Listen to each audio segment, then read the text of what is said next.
in control.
My gosh, I love the Blues Brothers. I love that harmonica music.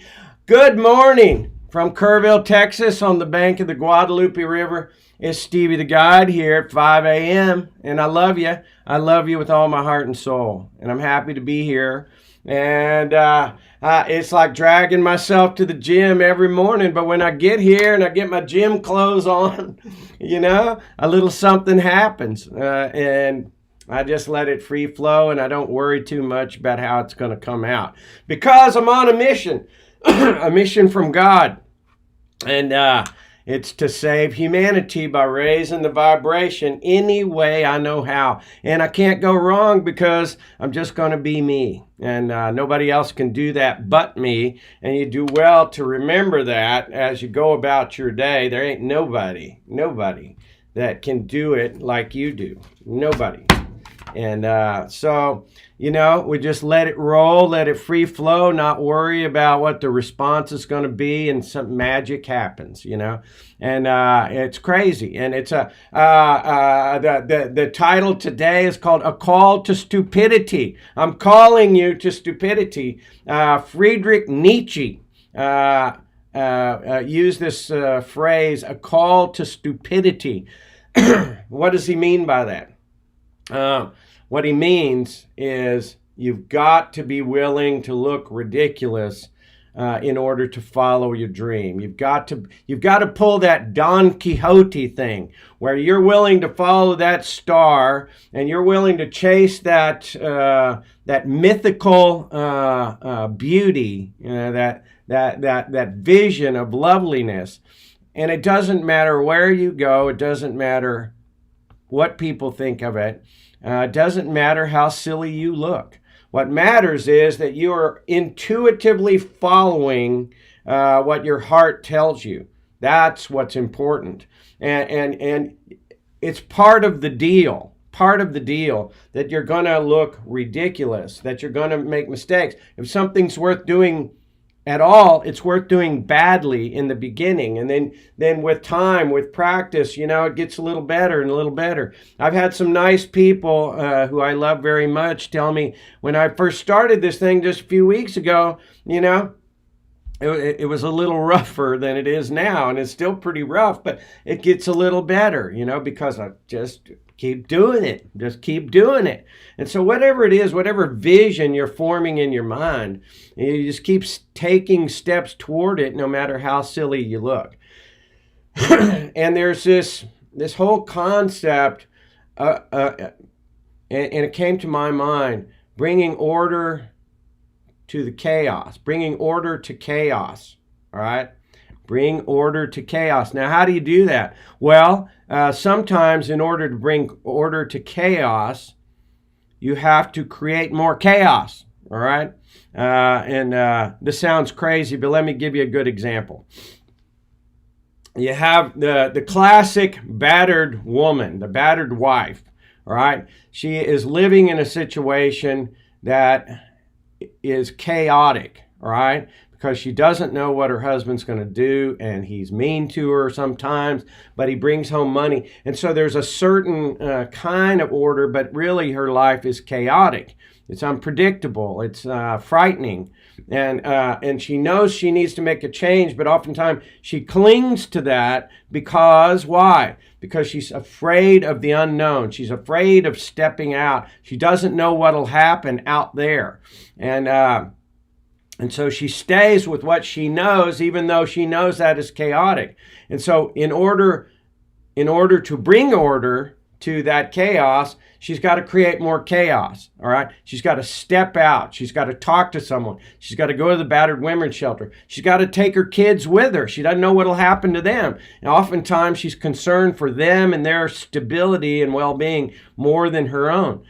But she knows that to stay in that toxic situation will only be more and more chaotic as she goes along. So she doesn't know what to do. She steps out. She does something really crazy. All right. She steps out into the unknown, and there's no guarantees out there. It's very much like the Hebrews in the Bible. When they are in this oppressed state in Egypt, all right? They're stuck there. They're under the lash, They are enslaved and under tyranny.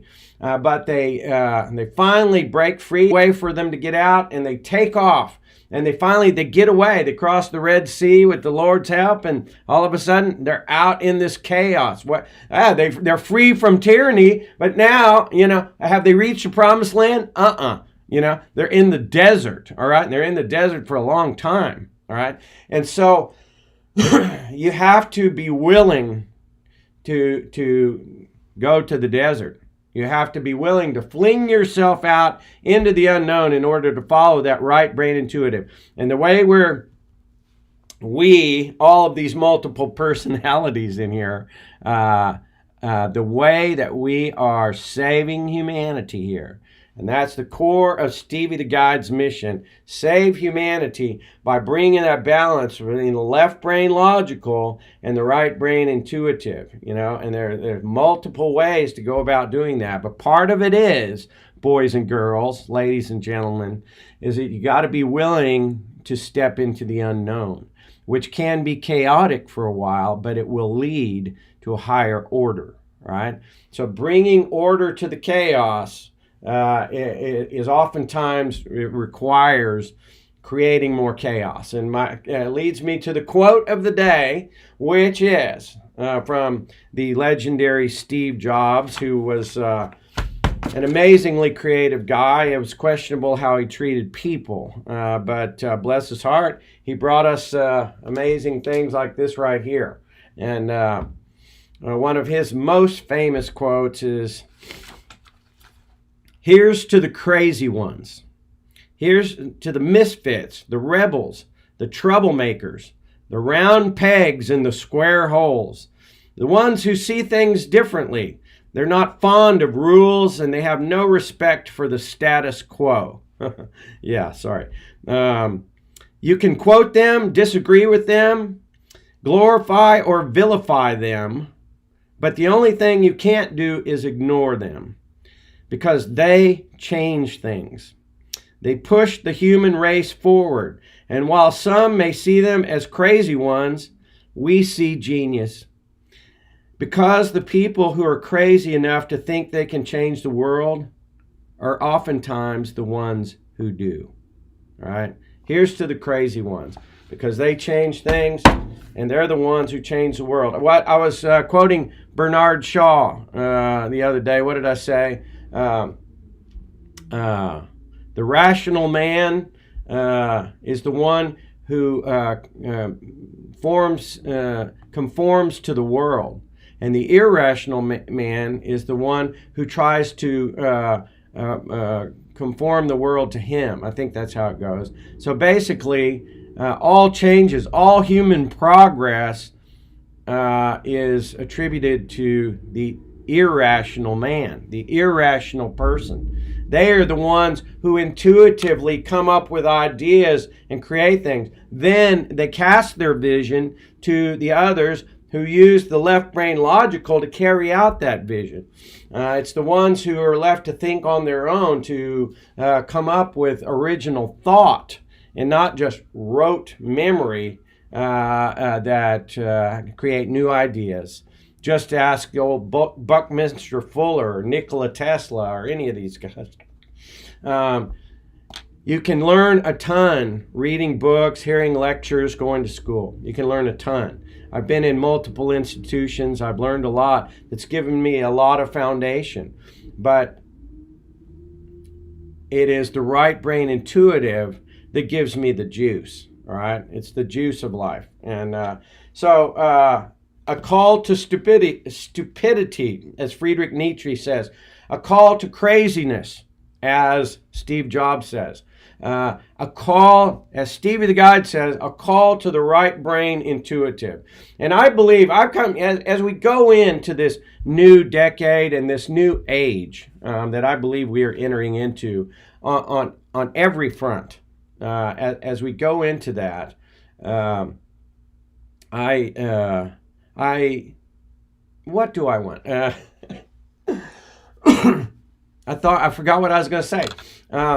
As we go into this new age, I call for a balance between the left and right brain in any way we can do it. This is the trouble. If you want to find who you are, and you don't know who you are, Matthew McConaughey says, start stripping away all that you are not. Start stripping away these things, and by the process of elimination, you will eventually come up with who you are. Eliminate things in your life that do not serve. Be willing to go out into the unknown.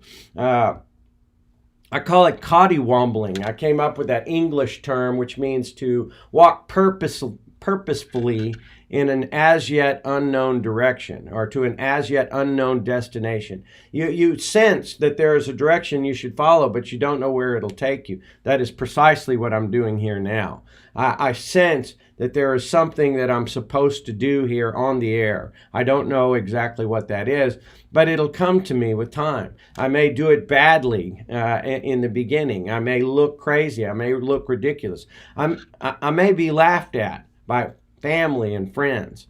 But at the end of the day, I can't worry about that. What I have to worry about is courageously sharing whatever I got. What do you got? All right? Do you paint? Do you sing? Do you dance? Do you, what do you do? What is it that you want to do? And so coddywombling, there's another great term for that. It's called circumambulation. Circumambulation.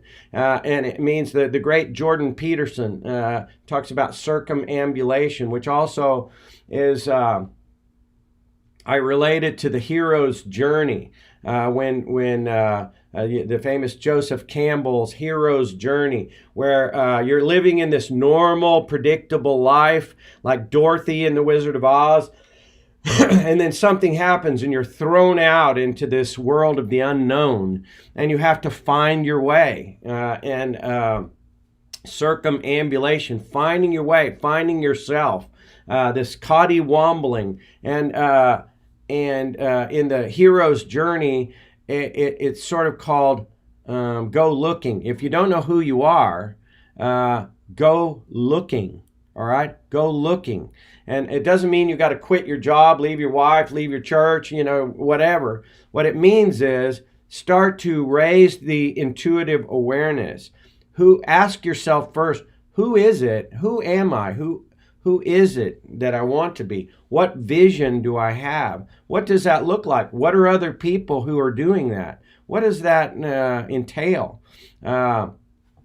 This battered housewife thing, she sits and wishes that she had a different man, that she had a different situation, that her life was in a completely different way. And so she has to make a decision. It's like she's stuck in this thing, and it's like that song by the Beatles called Lady Madonna. Lady Madonna, baby at your breast, wonders how you manage to feed the rest. Who finds the money when you pay the rent? Did you think that money was heaven sent? She gets stuck in this whole thing about, how am I going to eat? How am I going to take care of these kids? I got to stick with this husband who beats me because I don't know what else to do. I don't know who I am.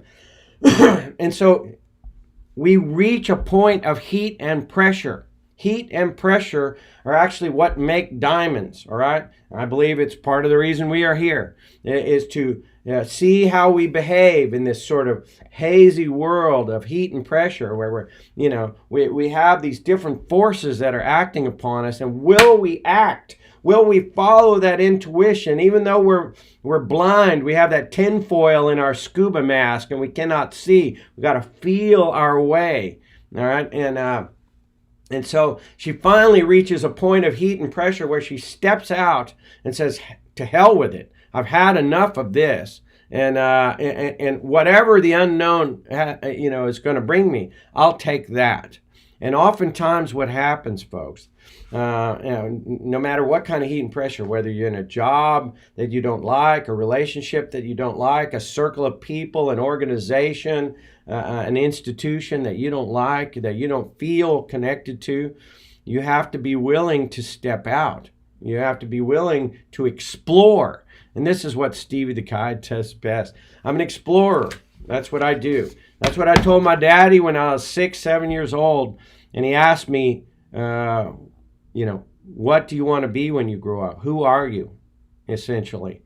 And I told him, Daddy, I'm an explorer. I'm going to explore the world. And that word explore, that call to adventure, has meant more to me than anything else. It is the essence of who I am. And now that I've spent 60 years doing my very best to explore this planet, to explore the cultures, to explore people, to explore under the ocean, to explore jungles and mountains and exotic places, to get a feel for the diversity and the family which this planet is, and to become as much as possible, a full-fledged earthling.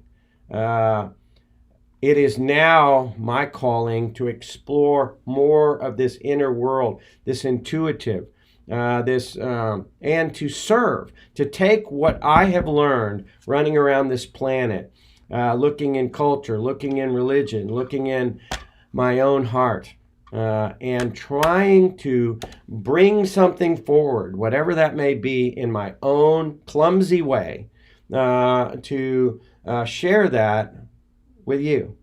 And the reason is because as I go along, I love you. Have I told you that I love you today? It's true, I love you. I love you, and I love everybody on this planet. I love everything on this planet. The love in me grows. And what can I say? It sounds mushy, but it's true. And I want to express that. I can't hold that song within me unsung. I have to share it. And it's what I talk about. It's one of the cool things that you can do for yourself is to tell people that you love them. Tell them. Don't assume that they know just because you do nice things for them. Look them in the eye. Go up to the person in the grocery store who looks downtrodden, who looks depressed, who's, feeling kind of rough.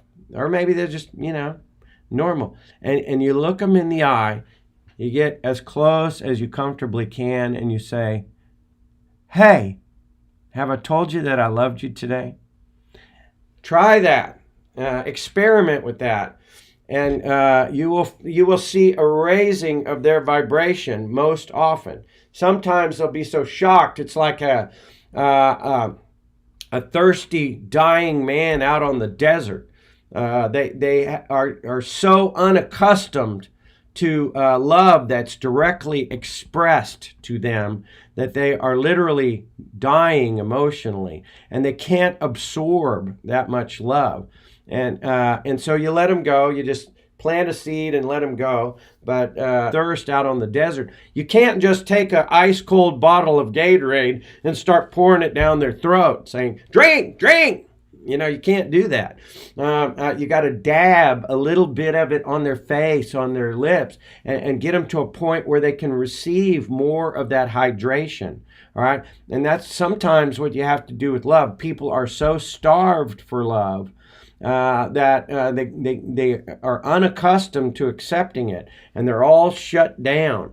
And sometimes all you can do is express a little love and then just move on. But sometimes when they're ready and ripe for a little love, you tell them that, and they just bing, they open. You can see their vibration just zoom up, and all of a sudden they sit up straight, or stand up straight, and they say, "Wow, no, you haven't told me you love me today," or "Oh gosh, thank you." And I said, well, if they respond positively to that question, have I told you that I loved you today? Then I say, well, I love you. It's true, and it's a paycheck for me when someone just all of a sudden it's like a shot in their arm, and they say, well, I love you too. I've gotten hugs out of this. I've gotten people little conversations for 5, 10, 15 minutes, engaging and exchanging that beautiful energy and raising that collective vibration any way we can. And it's so important as we go into this era. I have a feeling 2020 it is going to be a breakthrough year. I really do. And in so many ways, sharing that Christ consciousness, that love of Christ, and to do what would Jesus do? What would Buddha do? What would Krishna do? What would a loving, kind person who loves their neighbor, what would they do? Love is the answer. Love is all you need. There's another Beatles song coming, but I won't sing it for you. I'll spare you that.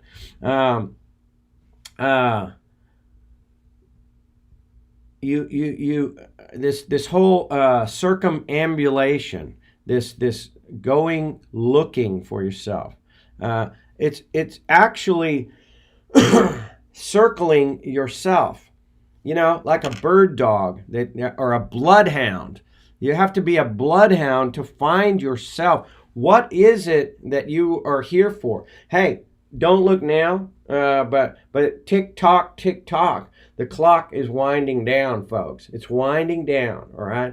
And this human body, this loner vehicle that we got, it's going to go, all right? It's going to go. And we don't know if it's today, tomorrow, or, 20, 30 years from now, or whatever. We don't know. And so this going looking for your true self, there's something to this, because it is from where you will operate as a human being most effectively, most passionately. The richest people in the world, they're not the people with the most money. And I've heard it said, money doesn't buy you happiness, but you get to spend your misery in some of the nicest places. And that is true. But the fact is, if you haven't found yourself and your passion, no matter how much money you got, you're going to be somewhat miserable in that nice place.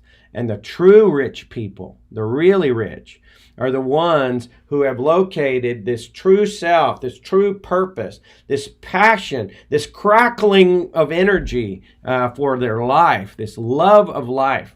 Once they have circled around and found that, they get to go to work every day. They bounce out of bed in the morning and they say, oh my God, I can't believe that I get to go and do this. I can't believe it. And they're so excited, and when they get there, and they may not make tons of money, but the payoff is the joy and the happiness. And there are all sorts of rich people in therapy, folks, saying, why am I unhappy? There's a great video. If you want to know, I will be talking a lot about a plant medicine called ayahuasca. And it is an ancient plant medicine, 2 plants boiled together. And it's illegal in this country, but down in South America, the Amazon jungle countries, not only is it legal, but it's protected as a sacred right. And there are ancestors, elders, from time in memoriam that teach from one generation to the next how to properly use the natural plants, which we have been cut off from. So don't get me started about all that, but it's important to follow where you need to go. I forgot what I was going to say again, but that's okay, because I started thinking about all the elements of that whole conversation right there. And there's much to talk about there. There's much to talk about. One of the ways that people break these patterns of thinking and go into this right brain intuitive and bring about a balance between left and right brain. The plants, the natural plants, God-given plants of this land, are our birthright. The idea that somebody will point a gun at you and say you cannot pick a natural plant off the land as a consenting adult and use it in a responsible manner. All right, that our shamans, our doctors, our educated people cannot administer these things, cannot even study these things. That is a sign of an insane world. When they can point a gun at you and throw you in prison for years and destroy your life and your family because you use a natural plant of the earth as a free human being, it's a sign that you are not free. And I, for one, believe that responsible adults should be able to explore their own consciousness however they want. But we're getting there. That pendulum is swinging back more into balance now. And it's part of my mission is to help with all that. Singing, dancing, chanting, meditating, yoga, all these various things are what bring balance. And we have been discouraged and banned from the balancing of our minds. I believe that one of the most oppressed groups of people, certainly in the Western world, are not the black people, they're not the Hispanic people, they're not the minorities. It is the right brain intuitive people who, these people are the most oppressed people and the most excluded people in our society. They have been deliberately squashed down. The wise women, the strong feminine energy has been, for the last hundreds of years, has been either killed, tortured, or otherwise squashed into a corner and told to shut up. All right, slap a gag on their mouth, a burqa on their head, a ring in their nose, and treat them because they are the number one threat to the male dominant hierarchies. All right, and the number one threat. And so it is those power structures that don't want to bring a complete balance back to the left and right brain. Left brain, male dominant, right brain, feminine, intuitive. And so the crazy ones that Steve Jobs talks about, the stupidity that Friedrich Nietzsche talks about, this this contact with a higher state of consciousness, this balance that is the normal, authentic human being experience. This has been squashed down in favor of power structures. And the intuitive people, the feminine intuitives, the strong female presence, and we as human beings are both. Many people don't want to acknowledge that, but it is so. And we have been taught in our schools, taught in our society. There's an interesting thing that I learned about the way that men behave in the United States of America, and our norms, our habits. They come from largely a lot of the way that we treat each other and we carry ourselves and the way that we behave in this guarded, manly fashion. It comes from a series of letters that was written by a French nobleman to his son who had come to the New World like back in the 1700s. And this French nobleman had told his son in these letters, look, son, all right, you're not in France anymore. You are in a savage place, a dangerous place. You're not to trust these people. And so let me share with you, son, how to behave. And he wrote these letters, basically telling his son that you will not go up and embrace another man, give him a kiss on either cheek, as you would if you were in Paris or somewhere in France. You will not do that. You're not home anymore. You're in a foreign place. So you will establish a contact with him by shaking his hand. That way you can have that touch, but only very limited. You'll keep him at a distance. You will not let him in your personal space. You will give him a dry handshake and establish a relationship, but a guarded relationship. And you will not cry as you would in France. Your tears flow freely in France. But there in the United States, in the New World, you will not show anyone your tears. You will keep those within you because it's a sign of weakness and vulnerability. And therefore, you will never cry in public. You will never allow any other people, men or women, to see you crying. If you must do it at all, it is reserved for you yourself in private. All right. And there are many other things that this French nobleman imparted to his son who had moved to the New World to try to protect him. And these letters were published, I think it was in the Boston Herald, the Boston newspaper in the 1800s, on how a man should properly behave in the New World.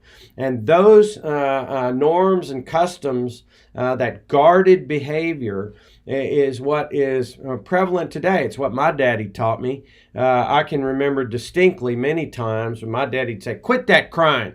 Men don't cry. All right. And so from the time I was a young age, I kept in this most vital, feminine, intuitive instinct. Crying is a regulating thing that happens to human beings.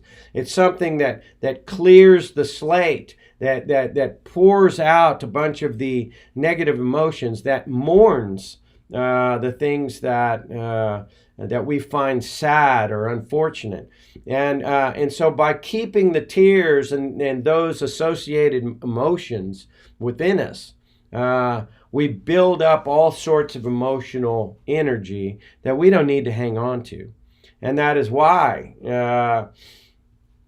when you go into therapy, when you do sometimes yoga, meditation, when you're in any of these tribal shamanic rituals that loosen up the left brain, relax that left brain logical, relax that tight grip, that a default mode of thinking that's hanging on to everything, and they loosen it up deliberately. What happens? What happens when you take a plant medicine that is specifically designed by God to do that? What happens? You cry. You may pour out tears, and I know I did, to just pour out buckets of tears until you're just slobbering like a little kid, and then you know, and it is a regulation device that is allowing those heavier emotions to come out and to bring about the balance. All right, that's been, you've had all this stuff that's stored down in there. And it's all, it stores, if you talk to the experts about this, which I'm not, I'm just a guy trying to figure it out. I'm like a Lieutenant Columbo that's trying to search for the truth and grope for it wherever it lies. But if you talk to the experts, hanging on to these heavy emotions from childhood especially, they become bottled up. They start to harm you physically and emotionally. They start to even harder set these left brain default mode of thinking, these harder modes of thinking that are harmful. And how do people relieve them? They become stressed or depressed or anxious, and all of a sudden, they're drinking too much booze. They're taking drugs. They're having a midlife crisis, chasing women half their age. They're going to the doctor and saying, "Doctor, I don't feel good. What do I do?" So they prescribe them drugs. Calm them down, cut off. It actually, many of these drugs, I've taken a couple of anti-anxiety, anti-depression drugs. The first thing that it did to me, and I can only give you my personal experience, which is all I'm doing here, but when I took those drugs for just a couple of weeks, first thing, within one day, maybe two, it just cut off my sex drive immediately. I couldn't have an orgasm to save my life. All right, and so that's the price you have to pay in order to squash down all those heavy, unemoted emotions. You have to just. It's like a storehouse that's about to overflow, and all of a sudden you take drugs that pushes it all back down in there, and so you can hang on to more of it and take more of it. But what happens in the process, at least in my layman's opinion, is that you are not doing what naturally is supposed to happen, which is the free-flowing emotion, the tears, the crying, the wailing, the gnashing of teeth. These things are normal human being regulators, all right? That is what you are supposed to do. And once you do that, once you cry, and once you sleep a little bit, you wake up, and guess what? You feel better.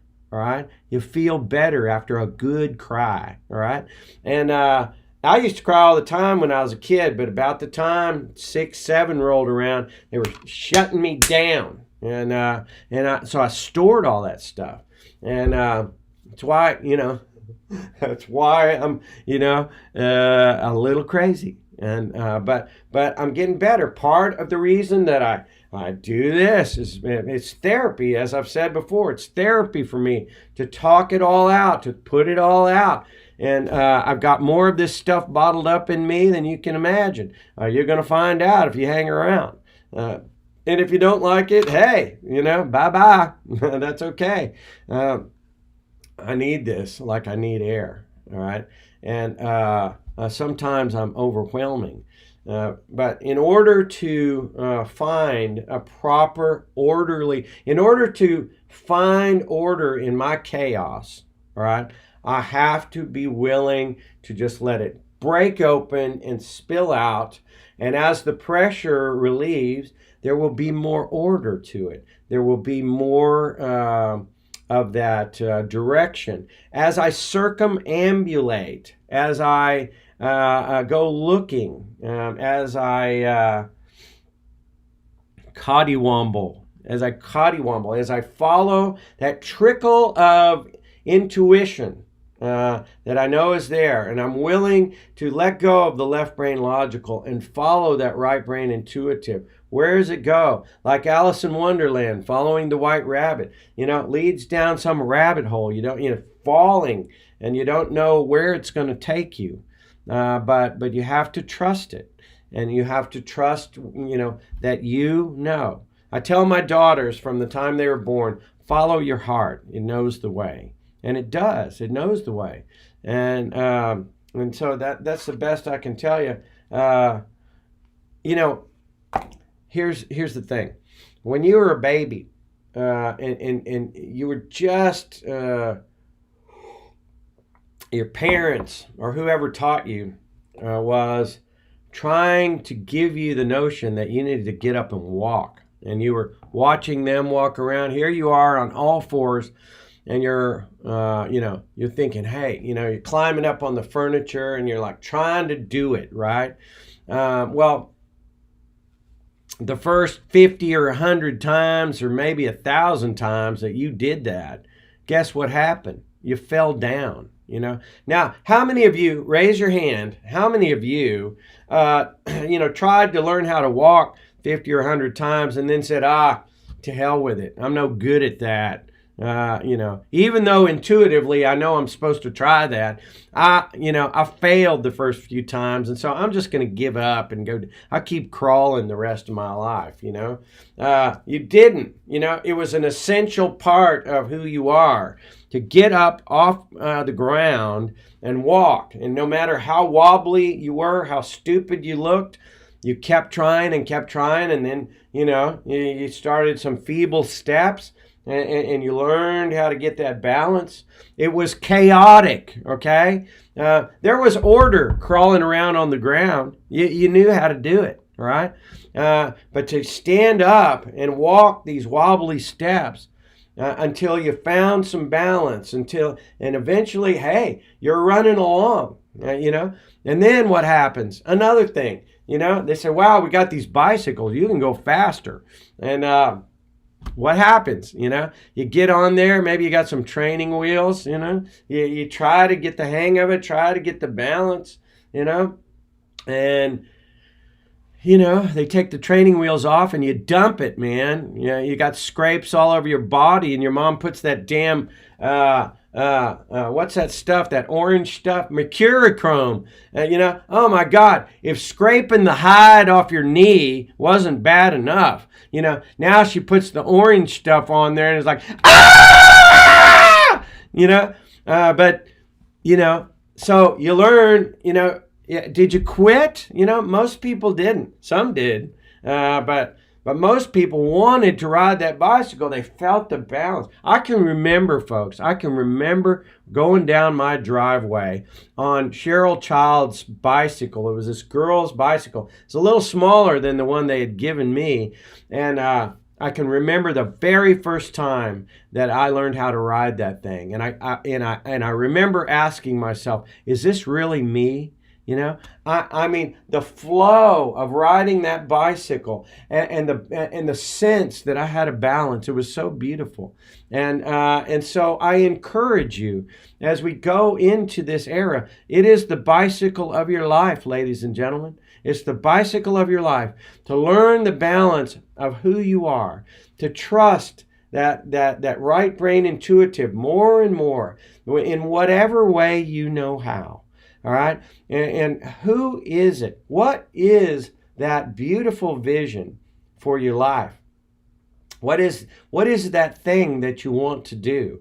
What is that relationship that you want to have? What is the picture there? You know what it is. And so did you learn to walk? Did you learn to ride a bicycle in one day? No, you didn't. Even though some people got it pretty quick. There was a whole process leading up to that, all right?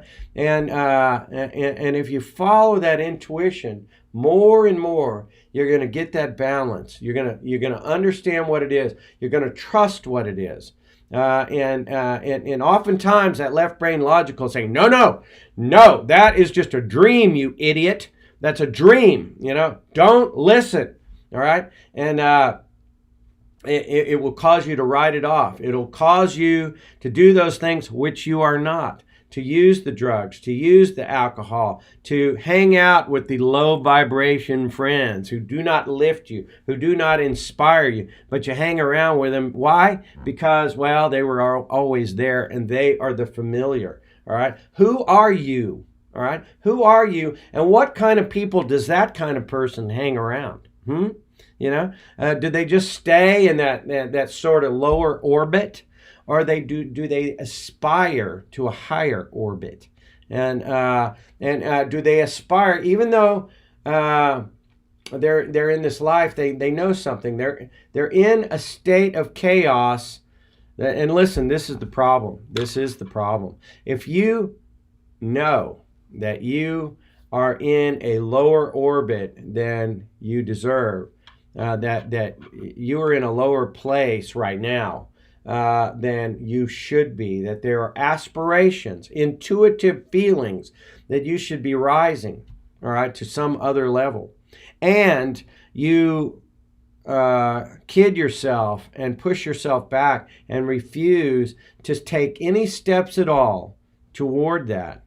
What happens? Your self-esteem goes down, okay? You're deliberately choosing, you're deciding. And remember, the decision is a surgical term, which means to cut away from. If you are deciding, no, I don't want that, you're cutting yourself off from that higher imagination, that higher vision, that higher aspiration. And you're choosing for your little balloon to go down and continue to stay in that lower orbit, all right? Or you can, realistically observe that, hey, I'm here, but I now begin to acknowledge that higher vision for myself, that higher place that I'm supposed to be, that higher place that I'm supposed to lead my loved ones, my family, the people who I'm in love with. All right. I owe it to them. I love them enough to try to find this higher self. All right. This higher person that I know. And so you decide every day. You don't quit. You don't throw a giant wrench in the thing most of the time. Sometimes you do, and just say, to hell with it. I'm out of here. You know, pack the bags. All of a sudden it goes into this hero's journey, this state of chaos. But however you go about it, whether it's gradually or, sometimes when you start taking steps that way, you're thrown into it. It's like Luke Skywalker. You remember in the original Star Wars, Luke Skywalker, he has this sense, these robots, come, C-3PO and R2-D2, they show up and they take him to this Obi-Wan Kenobi guy. And he has this instinct to go and meet the guy. Once he starts sort of feeling these higher Jedi vibrations, all of a sudden what happens? Bang! His house is destroyed. His aunt and uncle are killed. And now he's tossed into this world in outer space and becoming a Jedi Knight, which he's always dreamed about. Do. He's always been dreaming about this Jedi Knight thing, and it comes to him, in the wee hours, and intuitively he knows who he is, but he's living, in a normal world, and all of a sudden, as he dreams these things, and as he intuitively follows these robots, and and he meets this old guy, all of a sudden, bang! The world changes. All of a sudden, he didn't really ask for that. I feel much like Luke Skywalker. I really do, because I didn't intend for any of the last couple of years to happen. But I dreamed about a better world, a world, and I've been on the desert now for a couple of years, and. It has not been simple, But hey, the Hebrews were out there for 40 years, so hopefully it won't last that long. Anyway, all of a sudden things changed, all right? And he was thrust into this very unknown situation. And so he followed. All of a sudden it's like, well, I don't have that normal world anymore. I'm not around the same people. I'm not in the same orbit. I'm into something else. and the chaos that it was, even though there was orderly chaos, it was chaos nonetheless. And so it went from orderly chaos to disorderly chaos, which eventually, I believe, in all the things that I see in my life now, it's leading to the highest order, and it's because I'm intuitively gravitating to what I know it's supposed to be. Do I know how it will be? Do I know, No, I'm coddywombling. I am walking purposefully towards an as yet unknown destination. And that sounds crazy to a lot of left brain logical people, but it is in fact what I'm supposed to do. Finding my way, go looking, right? Go looking. And this is the theme as we go into this new age. I think everybody needs to be looking as hard as they can, surrendering, relaxing the grip on that left brain logical a little bit, whatever they can. Be a Don Quixote, all right? And follow, how does that song go from Man of La Mancha? It says, "This is my quest, to follow that star, no matter how hopeless, no matter how far." Go see Jim Neighbors. He sings that tune on YouTube. He does it beautifully well. But follow that North Star. Follow your heart. It knows the way, right? It does. But you have to trust it.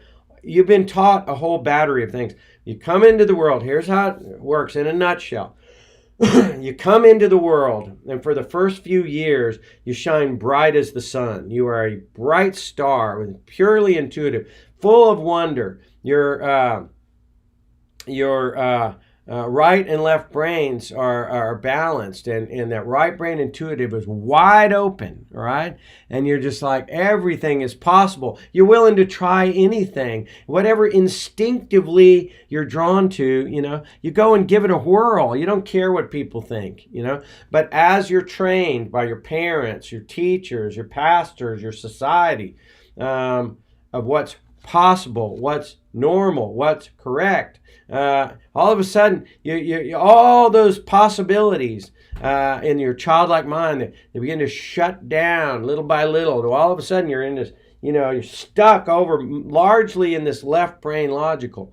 And we, at least I, am in therapy. And I believe, if you were raised in the society that I was raised in, you should be in therapy too, doing whatever artistically you know how to do.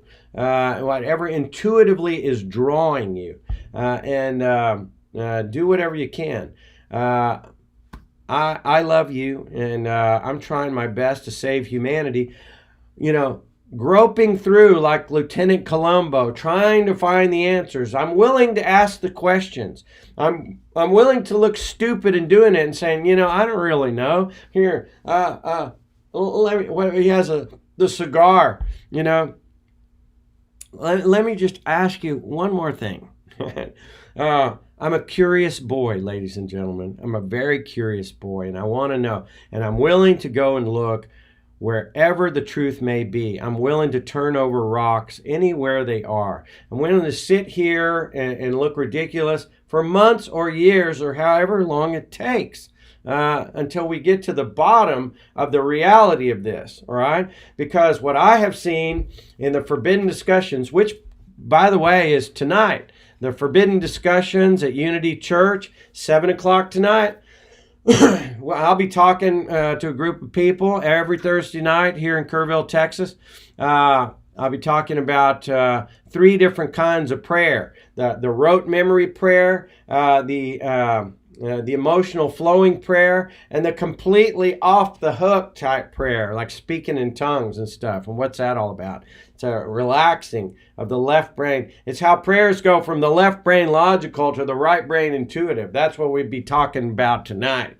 This altered state of consciousness that one can enter when they're in prayer or meditation, or they loosen their grip on that tight left brain logical, hardwired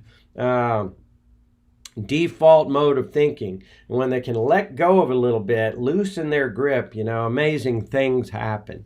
And that's where the magic happens. The magic of the intuition is what gives the left brain logical food to carry out all those beautiful duties that it's able to accomplish.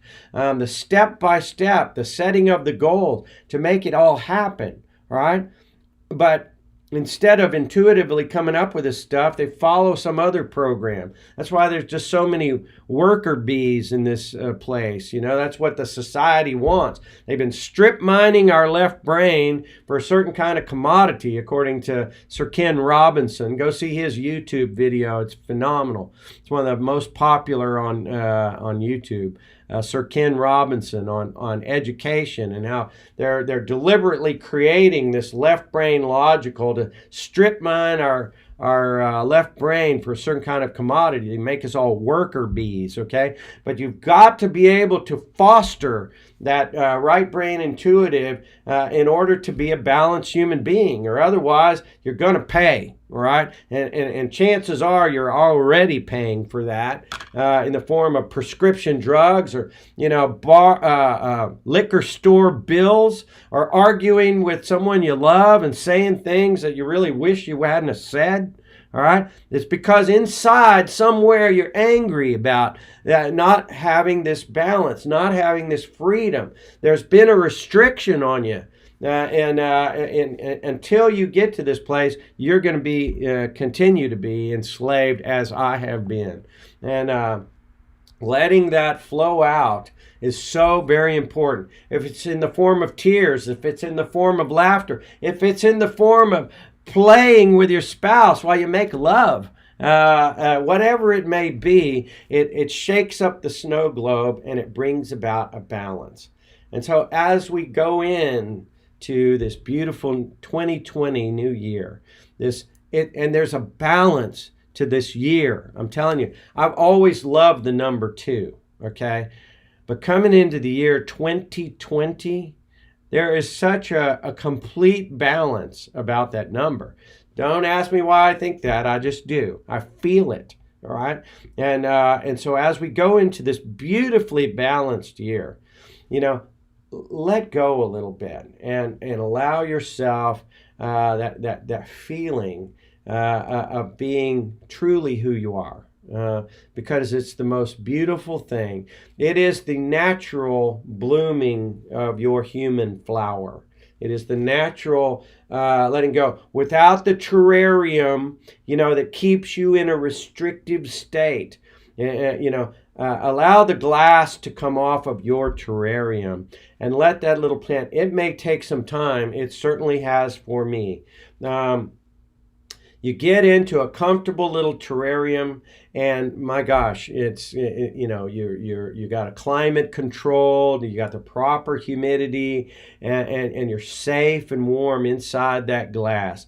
But when your flower reaches the top and reaches the edges, all of a sudden it cannot grow the way it's supposed to. It'll stay alive for a while, but when you start hitting the glass of that terrarium, and intuitively your branches are supposed to come out wide, and you're supposed to completely bloom and flower and produce fruit. All right. If that terrarium glass is restricting you, then you will not be a complete human being, and you will die on this planet without ever having reached full maturity. And so I encourage you, in whatever way you know how, as we go into 2020, take that glass off your terrarium. It will take time. When that glass comes off, you won't immediately spring up towards the sun.